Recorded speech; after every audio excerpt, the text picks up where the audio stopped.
What's going on, guys? My name is Ben and welcome back to another video. Today I thought I'd do something a little bit different, as around a month ago I had my car lowered by 35mm on H&R lowering springs. So I thought I'd give you guys a rundown on how the car is now looking, as well as how it drives. If you are in the market for these springs, this may be very helpful for you as well, as I know when I was buying the springs there was no kind of review online about them. However, they do make a big difference to the handling characteristics of the car. So let's have a little look around the car and see, and I will show you in old footage what it looked like before and how it looks now. So here we have the car all parked up, and straight away you can tell the car sits a lot lower.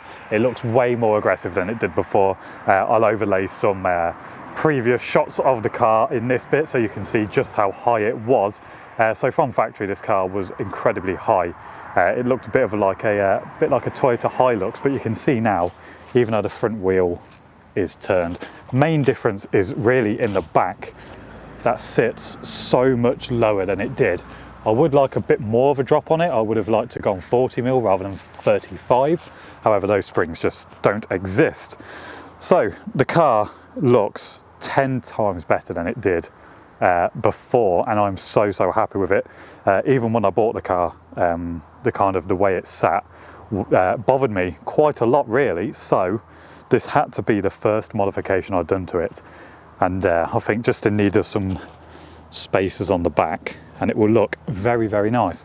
So if you're in the market for these and you're not really sure what the car would look like, this is exactly it, and it looks so much better. And I feel this is just how it should have looked from factory. But anyway, let's jump in the car, because I will tell you exactly what this car drives like, because the difference between stock and now being lowered 35mm is completely different. This car is so much better. But let's jump in the car and I'll take you through what this car is like to drive with the new springs. So if you're thinking on lowering your car, you probably think that the ride is going to become very poor and rather bone shaking. However, it's not actually that bad, and even now as I approach the speed hump, there's no scraping, which is a massive plus side. But yes, so how do these springs kind of change the ride of the car over factory? First of all, the factory ride height is ridiculous. It's like a Toyota Hilux. So I think it's very worth it. The car is, obviously because it's lower, you've got less travel on the springs.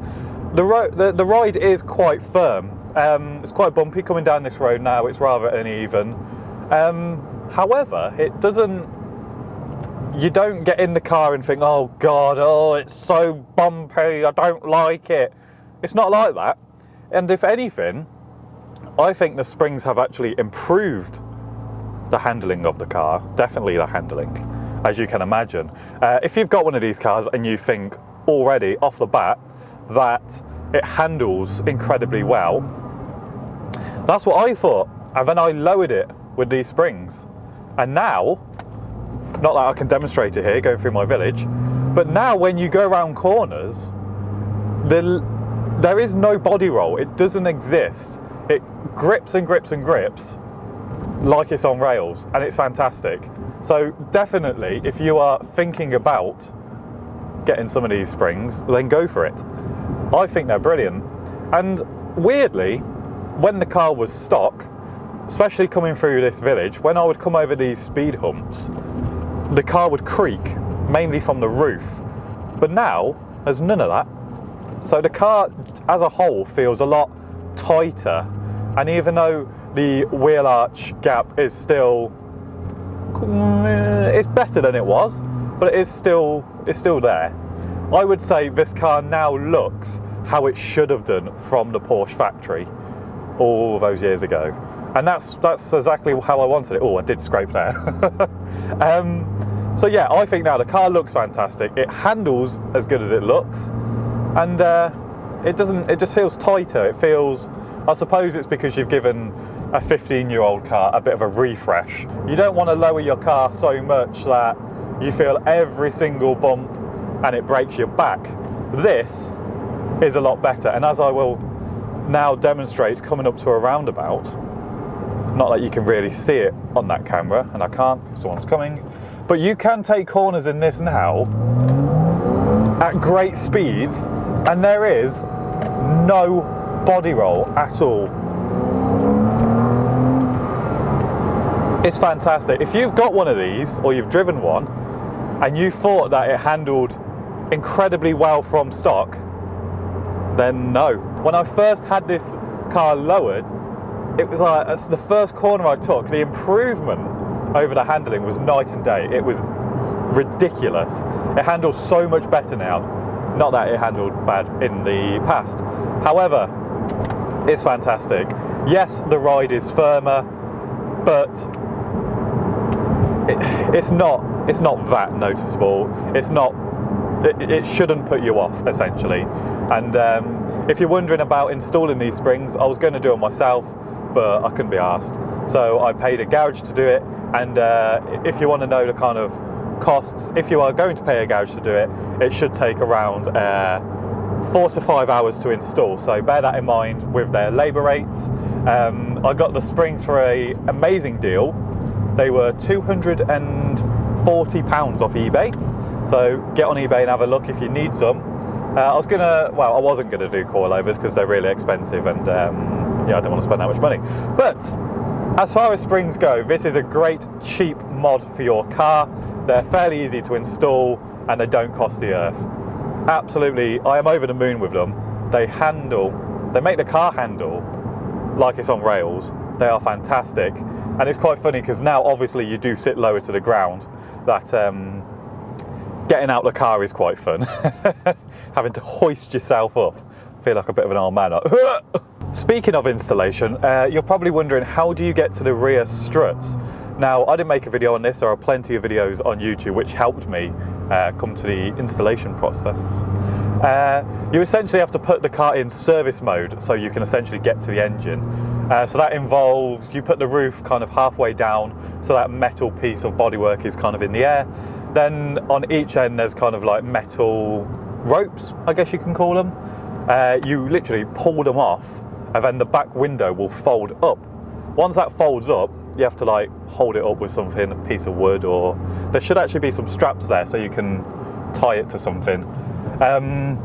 So once you've done that, I think you remove the carpet and you can get to the top mounts of the strut. So it's quite easy, but yeah, definitely have a look on YouTube for that video before you take on the challenge. Otherwise you just do the front and it will kind of be like that. But yes, if we get back to the whole buying of the springs and would I recommend them. So if you've got one of these cars and like me, you do not like how high it sits from factory, which by the way is very high, it looks silly. And you're thinking, should I buy lowering springs, but you're a bit skeptical or you don't know, or really you just want a kind of review video, which there isn't really that much out there on YouTube. From my experience with having them on the E85 and now on this, I would say they are 100% worth it. They improve the look of the car so much. It now looks like, I really like the factory look, but it now looks how it should have came from factory. And the ride is, it's nothing really to be bothered about. It's perfectly fine. You expect a low down sports car to be quite bumpy and firm, but this, I wouldn't say this enhances it, so it's 10 times worse, but obviously it's to be expected when you lower your car.